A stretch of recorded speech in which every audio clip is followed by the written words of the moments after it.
Hi friends, అందరికీ నమస్తే. Vijayalakshmi food ఛానల్కి ఈరోజు మనకు ఒక గోంగూర పచ్చడి ఒక అరకిలో ఆర్డర్ వచ్చిందండి. ఒకరు చూసి ఛానల్లో ఫోన్ చేశారు. నేను ఈరోజు గోంగూర పచ్చడి చేద్దాం అనుకుంటున్నాను. అంటే మీరు కూడా ఏదన్నా ట్రై చేస్తారేమో, చాలా సింపుల్గా ఉంటుంది ఇది. నేను చేసేది చూసి మీకు ఏమన్నా అవసరం వస్తుందేమో మీరు కూడా చేయండి. అలాగే దీనికి కావాల్సినవి చూపిస్తాను ఇప్పుడు. గోంగూర, ఆయిల్, ఇంగువ, ఎల్లిపాయలు, ఇది మెంతు, ఆవాల పొడి, ఉప్పు, కారము, జీలకర్ర, ఆవాలు, మిరపకాయలు, ఇంగువ, ఆయిల్. కొంచెం ఆయిల్ వేస్తాను. ఇది వాటర్లో ఉడకబెట్టద్దు, ఓన్లీ ఆయిల్లోనే ఉడకబెట్టాలి.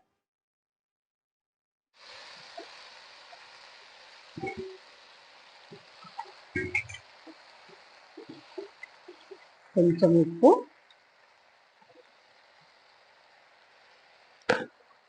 కొంచెం పసుపు.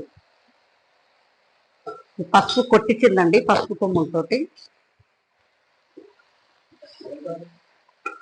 10 నిమిషాలు పట్టుద్ది అది, ఎందుకంటే ఆయిల్లో ఉడికించాలి. సన్నగా కలుపుకుంటూ ఆయిల్లో మగ్గించాలి. ఉప్పు పసుపు వేసి 10 నిమిషాల తర్వాత బాగా ఉడికిన తర్వాత మళ్ళీ మనము తాలింపు వేసుకోవాలి దీంట్లో.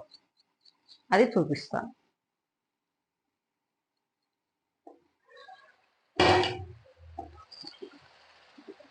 నిమిషాలు బాగా మగ్గనివ్వాలి. ఇలాగా ఉప్పు పసుపు వేసాం కదా, ఆ ఉప్పుకు వాటర్కే మగ్గిపోద్దండి చెమటకి. ఇంకా మనము దీంట్లో వాటర్ ఏమి వేయొద్దు, వాటర్ వేయకుండానే మగ్గించాలి.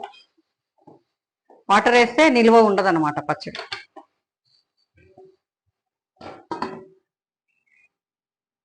వాటర్ వేస్తే నిల్వ ఉండదు. ఉప్పు పసుపుతోటే మనం చిన్న మంటతోటి బాగా మెత్తగా మగ్గించుకోవాలి. దీన్ని మిక్సీ ఎన్ని వేసేది ఏమి లేదు. ఇక దీంట్లోనే తర్వాత మనం తాలింపు వేసేసుకోవడం. కావాలంటే ఆర్డర్ పెట్టచ్చండి. ఒకరోజు ముందు ఆర్డర్ ఇస్తే నేను చేస్తాను. ఒకరోజు ముందు ఆర్డర్ ఇవ్వండి, ఏ పచ్చడి అయినా చేస్తాను. అన్ని అల్లం పచ్చడి, గోంగూర, కాకరకాయ పచ్చడి అన్నీ చేస్తాను. మీకు ఏది కావాలన్నా ఒకరోజు ముందు చెప్పండి, నేను 1 డేలో చేసిస్తాను. ఇట్లా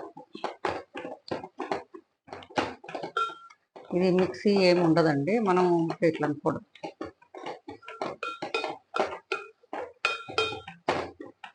చూడండి ఎంత మెత్తగా ఉడికిందో. ఇప్పుడు దీంట్లో మనకు కావాల్సినవన్నీ వేస్తాం. కారము అవన్నీ, ఇందాకైతే ఉప్పు వేసాం కదా. ఇప్పుడు నేను కారం వేస్తున్నాను. చూడండి, ఇంకా దీంట్లో చింతపండు ఏం అవసరం ఉండదండి. 1.5 స్పూన్ వేస్తున్నా కారం, ఎందుకంటే ఇది కారం ఎక్కువ ఉంది. ఆవాలు కలిపి 2 కలిపి నేను పొడి చేశాను. ఈ మెంతు పొడి చాలా అవసరం అండి దీంట్లో, ఇది వేయాలి కంపల్సరీ. ఉప్పు కూడా కొంచెం వేస్తాను. ఇప్పుడు ఇవన్నీ వేసి కొంచెము ఇలాగా కలదిప్పాలి. పప్పు గుత్తితో వేసే అవసరం లేదు, మిక్సీలో వేసే అవసరం లేదు. ఓన్లీ మన గంటతోనే అయిపోతుంది. లేత గోంగూర కదా, ఊరికనే గంటతో తిప్పడమే అంతే.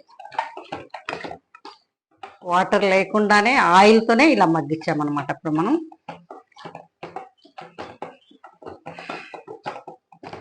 ఇప్పుడు దీన్ని మనం పక్కకు పెడుతున్నాం.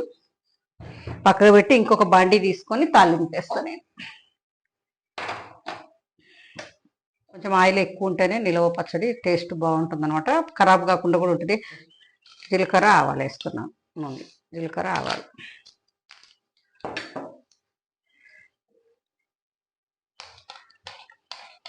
ఈ జీలకర్ర ఆవాలు బాగా చిట్టుపట్టలాడాలి. కొంచెం స్మెల్ వస్తుంది అనమాట. ఆవాలు జీలకర్ర మంచి స్మెల్ పచ్చడికి మెయిన్.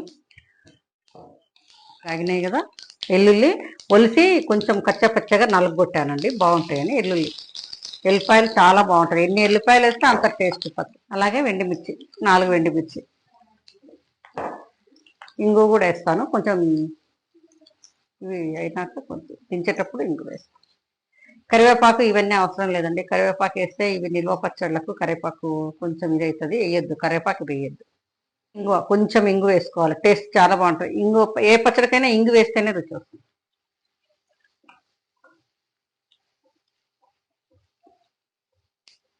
ఇంగు వేస్తే మంచి కమ్మటి వాసన వస్తుంది. ఎంత మంచి వాసన వస్తుందో చూడండి. నాకైతే ఇప్పుడే అన్నం తినాలనిపిస్తుంది. ఇంగువతోటే మనకు పచ్చడి రుచి వస్తుంది. పెట్టుకున్న గోంగూరలు వేసి మరొకసారి కొంచెం ఇలా కలదిప్పుకోవటమే అంతే. చాలా బాగుంటుందండి గోంగూర పచ్చడి. వెల్లుల్లిపాయలు చూడండి, పాయలు కనిపిస్తున్నాయి మంచిగా. ఈ ఆయిలు, ఇంగువ, తాలింపు గింజలు.